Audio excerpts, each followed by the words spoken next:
We're going deep, deep, deep into the 100-acre woods today, and it gets dark. That's right, we are drawing the characters from the 100-acre woods, Winnie the Pooh himself and friends, but deep in the dark, scary wood. That's right, we're going for some fantasy Winnie the Pooh characters, and we're starting with Winnie the Pooh himself, who needs to be a big bad bear. You know, if you saw him in the woods, he'd be super cute. But this one here, he's terrifying, he's horrific, he's monstrous, and he is ready to eat some honey. You see me working on a pose here, trying to figure out exactly what I want from this character.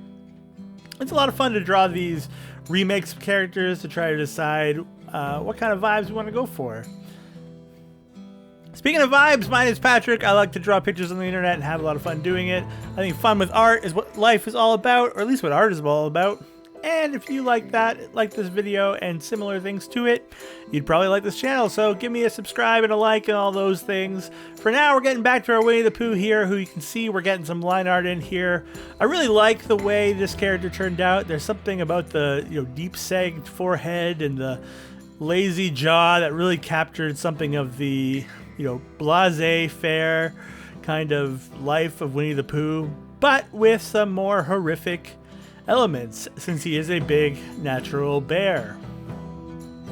I always enjoyed Winnie the Pooh. There's something so wholesome and charming about that entire world that really was managed to be captured by Disney, certainly, and really left an impact, I think, on so many children. I really like the way Winnie the Pooh works, and I'm so glad I can ruin him. I'm so glad I can ruin him here on the internet for all of us today. We're getting some of these lines in here, trying to build up some dark shadows, get some nice claws in. You know how hands are. They're always the worst. So, we're getting them in here as best we can. Try not to stress too hard about what they are and how they work. Instead, just trying to get something in here that we're proud of. And you can see me just, again, building up that left edge shadow, which feels real good for this character. In the end, we got to get this one more hand on here, and we'll have ourselves a Winnie the Pooh. Who's your favorite character from Winnie the Pooh? There's so many to choose from. We didn't manage to do all of the characters on this particular journey, but we did do a lot of them. Who is your favorite? I think mine might be Piglet. There's something about Piglet that I really like. For now, I think that's going to be it for our Winnie the Pooh. Let's see the final reveal of our realistic Winnie the Pooh.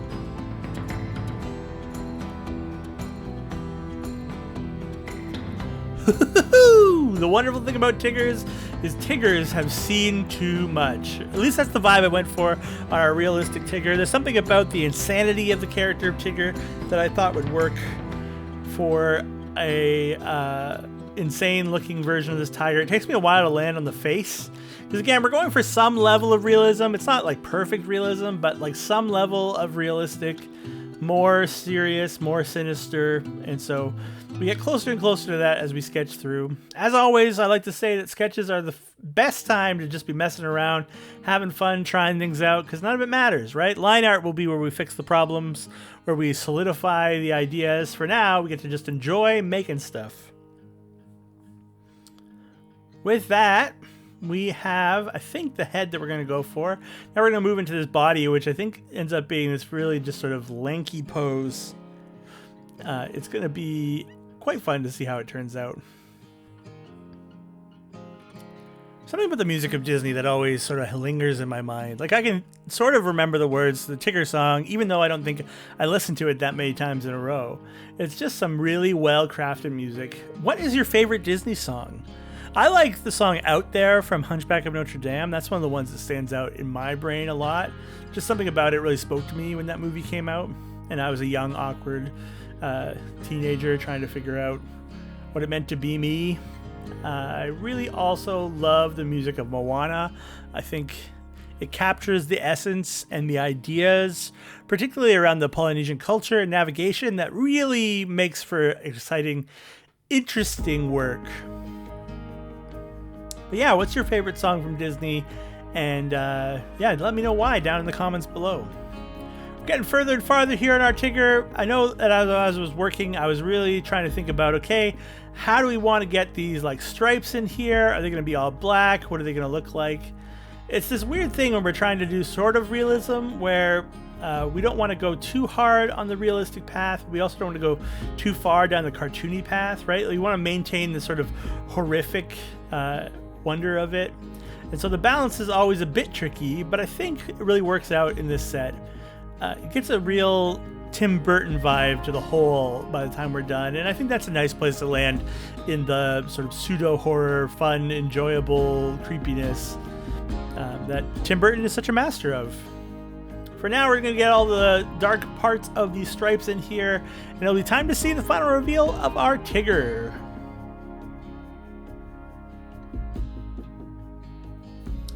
And with that, I thought it'd be time to get a Christopher Robin.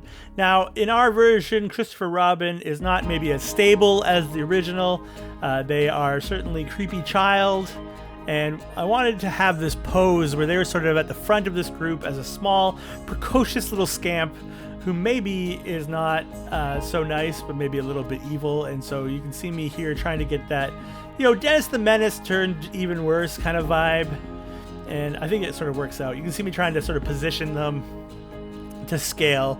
And I really like the way the hairstyle and the whole sort of thing comes together here, because it really does capture some of that creepy vibe that I was going for. And when I say some, I mean definitely a lot. It was a lot faster to draw this, of course, because it was just sort of like a little boy. And children, you know, people are things that I draw regularly. I didn't have to make a lot of creative decisions besides, you know, how to make him creepy. And yeah, something about this like curved shirt angle and the smile on his face really made it creepy. So here's our final reveal of Christopher Robin.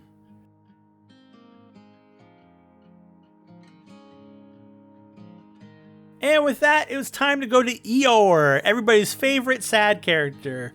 And for Eeyore, we wanted to make the epitome of ennui, as if he was the sort of spiritual avatar of the forces of melancholy and nothingness. And so we really sort of overemphasized the sadness, overemphasized some of the forms to really make this a even somehow sadder character. Eeyore is one of those wonderful things that was included in the story of Winnie the Pooh. I think culturally we tend to shy away from a lot of themes around sadness, right? Unless we're trying to tell you a story that's meant to be sad, we tend to keep sadness away, especially in our children's properties.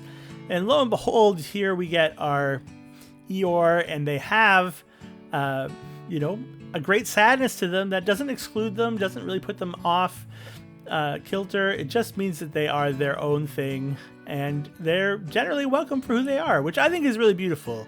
We don't have enough of that in our cultural understanding. You know, with ideas like grief and sadness and depression and sorrow, we tend to shy so far away. With the sketch done, it's time to get in there with the dark lines and try to make this come together. It really is about having that deep, dark eye that stares into oblivion, hoping for something or someone to shake things up. But of course, as the living avatar of ennui, there's nothing to be gained. You can see here we're just sort of getting the hair in, trying to get the vibes down for that. I think I ultimately fill that in black, or if not black, very dark. And yeah, I decided to go for hooves instead of like feet and hands, because we are trying to get some level of realism, and they were looking a little bit too doll-like even at this point. And even though they still have a bit of a cartoony doll charm, I think it works out as a really nice thing. And yeah, we're just going to get the final details in here, and once we have them done, we will enjoy our final reveal of Eeyore.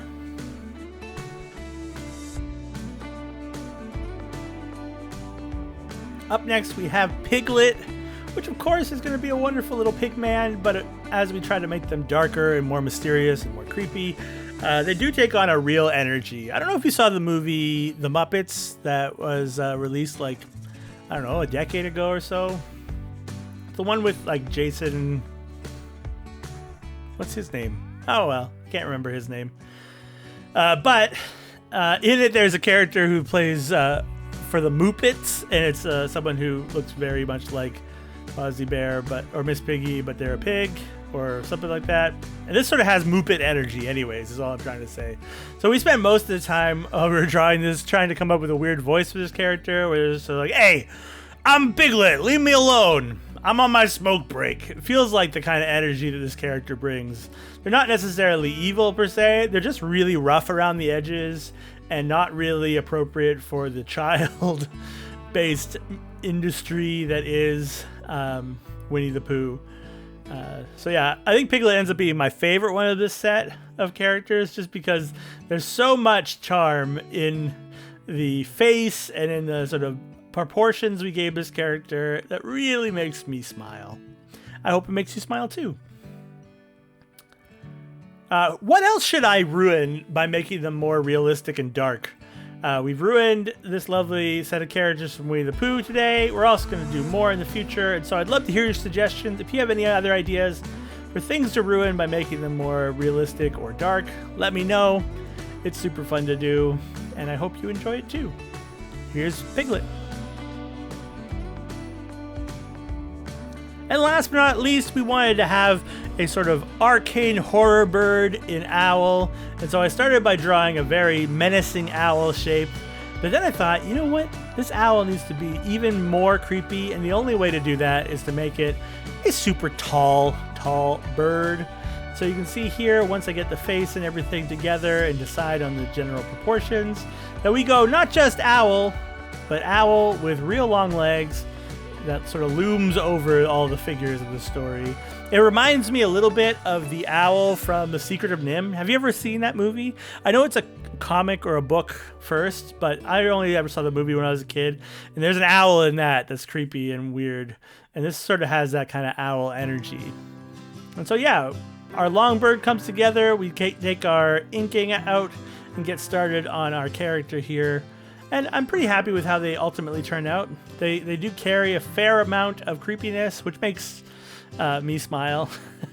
And yeah, I wouldn't want to run into one in real life, let alone in fantasy, because they seem to be a real bad dude.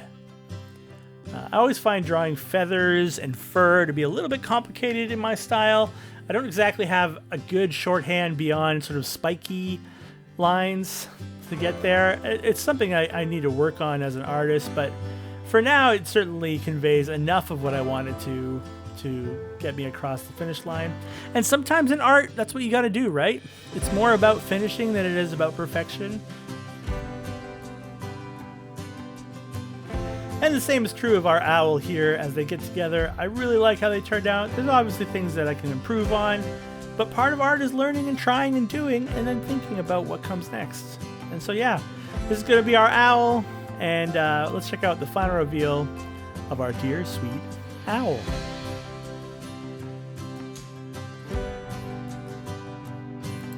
And that's going to be it for our video today. Thank you so much for joining me. Here are all our characters in the 100 Acre Woods.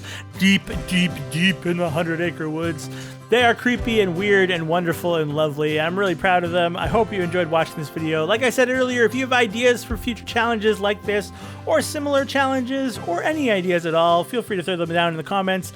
I take your suggestions and try my best to put them into a future project. Thank you so much for being here. I don't know if you know this, but as a small creator, every person who watches a video or comments or likes really does impact my day. So thank you for being here. I really appreciate it. For now, that's going to be it. So keep being awesome. Bye.